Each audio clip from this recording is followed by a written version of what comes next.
Well, hello, and welcome to Preparing to Survive and Thrive Homesteading channel with Charlie B. So, here's the question at hand, as always. What's for dinner? Well, hang on, I'll tell you in a minute.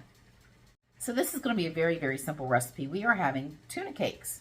Now, these cans are only 7 ounces, so I use 3 of them. So, let's get you over here to the stove or on the counter for a better view so you can actually see what I'm doing.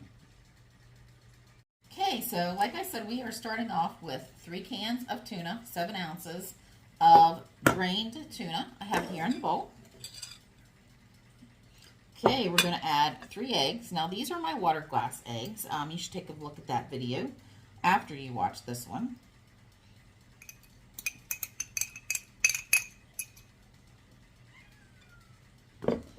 And I'm going to use Italian breadcrumbs because that's what I have on hand. I'm going to start with 1/2 cup of the breadcrumbs. Now, this is usually all that I need, but sometimes, you know, you have a little extra, so it's not really quite 1/2 of a cup, but we'll make it a whole 1/2 of a cup. That made no sense, didn't it? So, got a 1/2 a cup here. I'm going to mix this in. Okay. Now let's add some seasonings. Okay, we're going to do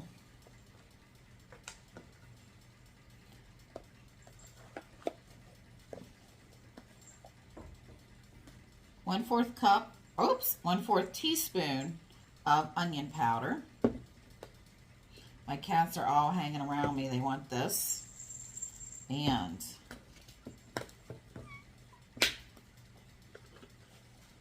1/4 teaspoon of garlic powder. Now you can add extra of this. That would be okay too.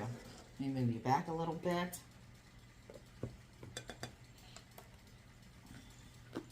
And the turmeric, I like to add a little bit of that to it because turmeric is very good for you, especially when you're adding garlic and salt and pepper. I put in 1/8 teaspoon.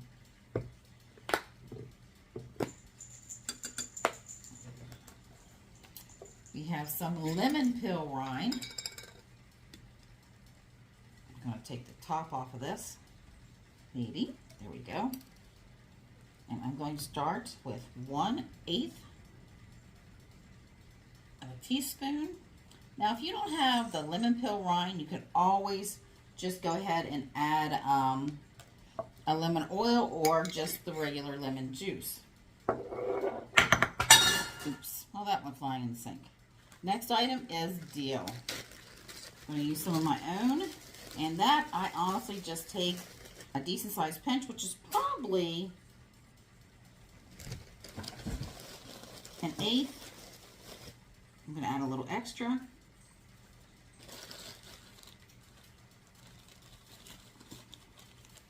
And our last ingredient. Now this is salt and pepper to taste. Just going to add a little bit right now.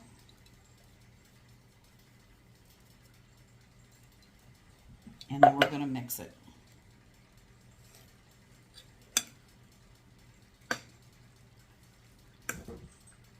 Now you can use this recipe if you want to do salmon cakes or any other type of fish cakes that you'd like to. Just going to get this all mixed up. After I get this mixed up and I feel that it's the right consistency, I will put it in the refrigerator for at least a 1/2 hour and just kind of let it get mixed together. And then I will stir it up and I'll turn it into patties and then fry them. So this is a good consistency. And there's definitely more tuna than there are breadcrumbs, because I don't want my tuna cakes to be all bready.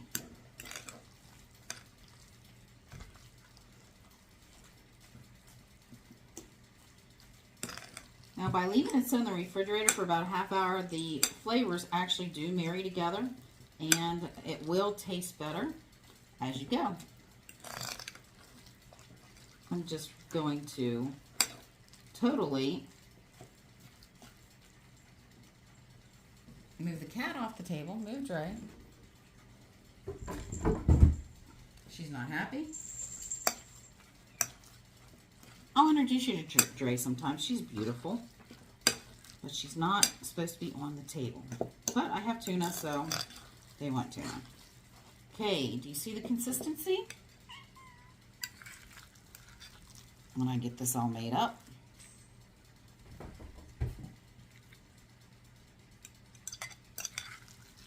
And like I said, this is going to go in the fridge and sit for about a half hour. So we'll be back with our next steps. Don't forget, we're also having macaroni and cheese, and I'm going to make homemade cheese sauce.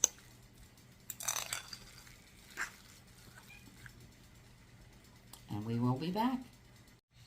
Well, next up is the cheese sauce. I'm going to start making that while the tuna mixture is in the refrigerator, letting their taste marry in. Our first item we're going to put in for cheese sauce is 1/2 cup of milk,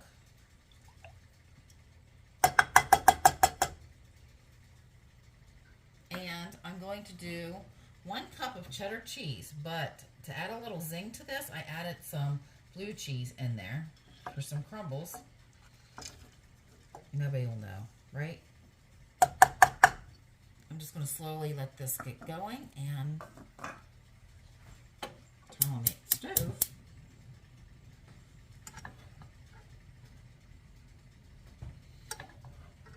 Using gas today, I was going to use my wood cook stove, but it's so cold and windy, it's very hard right now to get that up to temperature.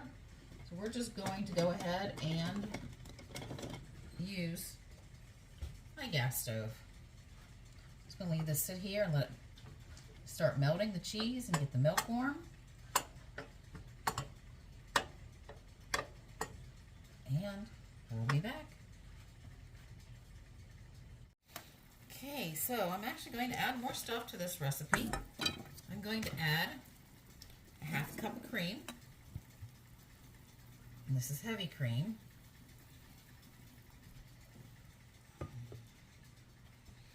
And another cup of cheddar cheese.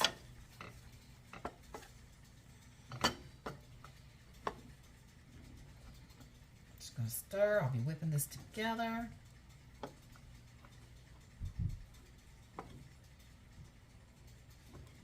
And it will take a little while for it to mix.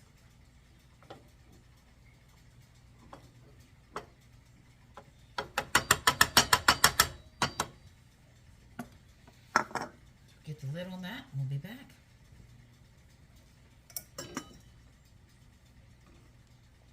And next ingredient is a hunk of butter. Now this is a tablespoon, and I definitely have a heaping tablespoon. So I'm going to just put that in there. So you can see the cheese is all nice and melted. Everything's mixing together. We're just going to get this going. I'm actually going to take this off the heat until the noodles and stuff like that get done. This will actually thicken as it comes off the heat.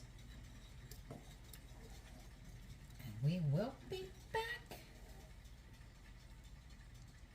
Okay, so I've got some egg noodles back there. I just put them in some water, just normally according to what the package says. I'm going to let them cook.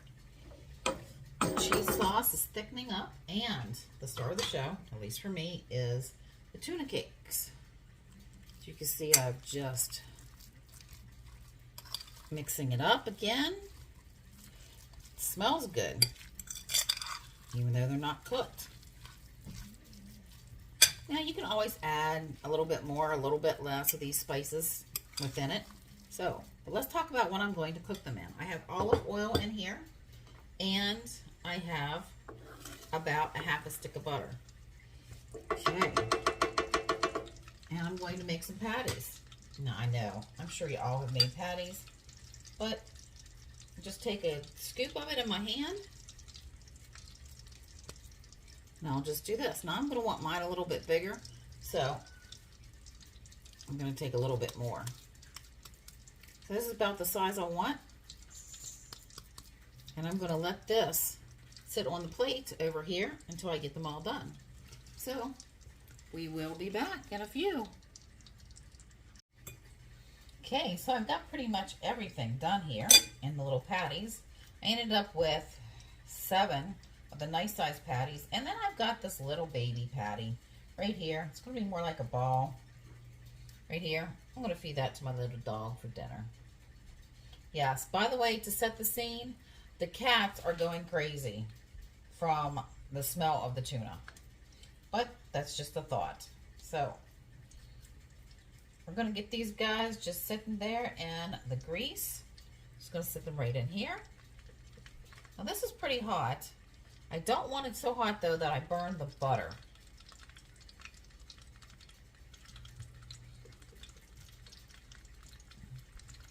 These will not take long to cook. Ooh, that got on me. Oh, that got on me. That's hot.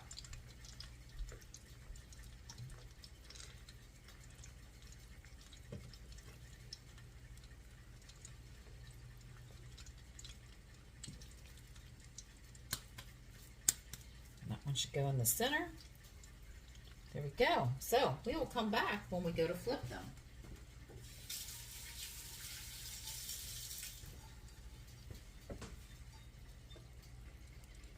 Okay, and also for the peas, we are having my frozen peas that came from my garden.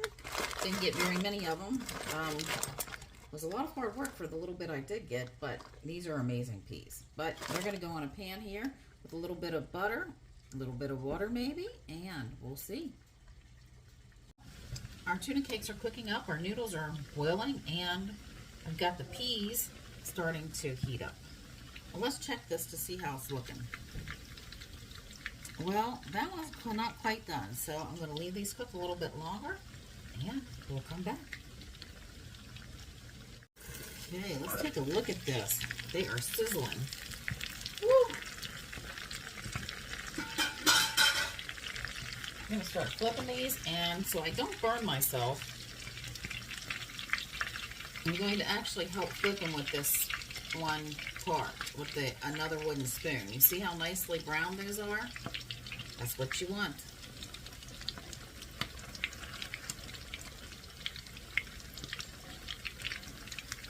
So if I do this, I don't burn myself. Now that one's really brown, and that's all right because it's not too brown. And so is this one. These are going to be so amazing.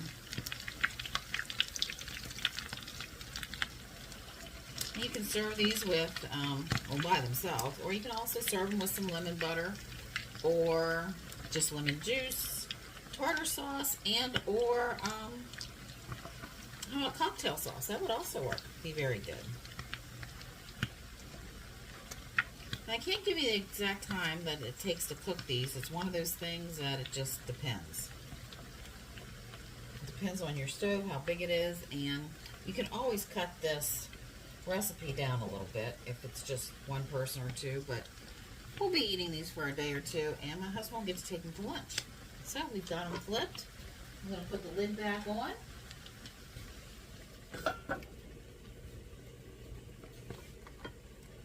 Gonna check the noodles. They're getting good and done.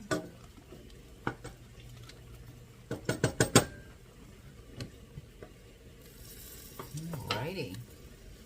We'll be back. Well, it looks like the tuna cakes are done. So I'm going to be pulling them out. They are really good and done. That's perfect. Now, it might be a little burnt. Not really burnt, but some people like them crispier than the other. You have to make sure to watch your skillet that it doesn't get too hot. Now, this one's not quite done, so it's going to go back in the middle. Same thing with that. That one's a good one. And that one's a good one too. Perfect. These guys can sit there and cook for a little bit. And you want to make sure they are done so you don't end up with a raw tuna cake, have it raw in the middle or anything. So there's my little dog's little ball for him for dinner to mix in with his dog food. Yes, he gets spoiled. So, okay, well, we're going to let those finish cooking, and we'll be back. You'll get to see the finished results. Well, I drained the noodles. I'm going to start adding them back in.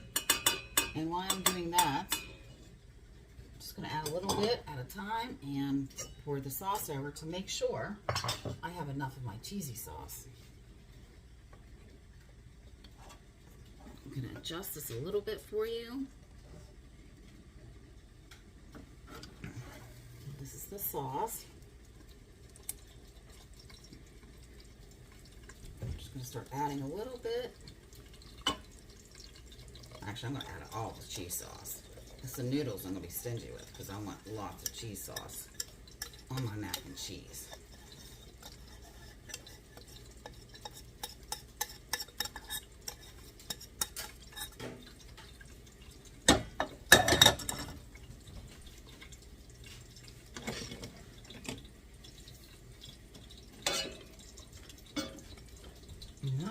Well, there you go.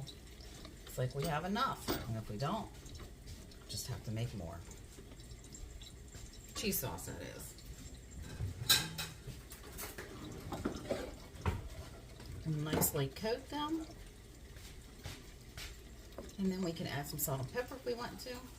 Now, of course, this is not a real deep, dark cheese sauce, and that's fine. But it's got a great taste to it. And we'll be back, and you'll get to see our plate. Okay, so here we go. We're going to do a little taste test.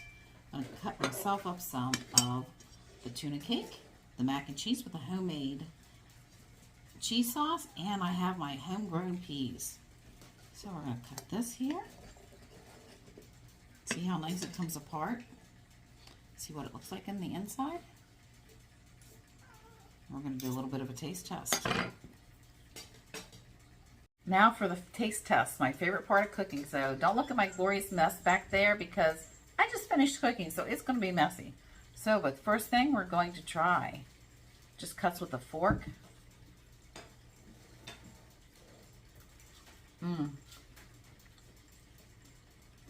Very good, as usual.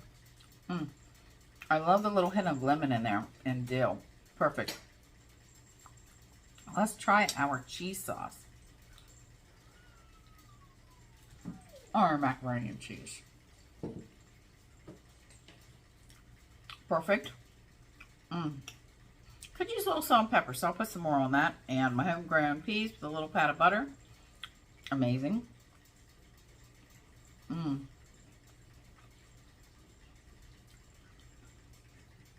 Frozen peas are so much better than canned peas. So, well, there you have it. You want some?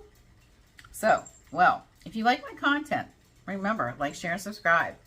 Okay, so this is what for dinner. So you can look for more dinner ideas on my playlist of Says What's for Dinner. So, well, this is Charlie B signing out, and remember, like, share, and subscribe. I'll be talking with you soon.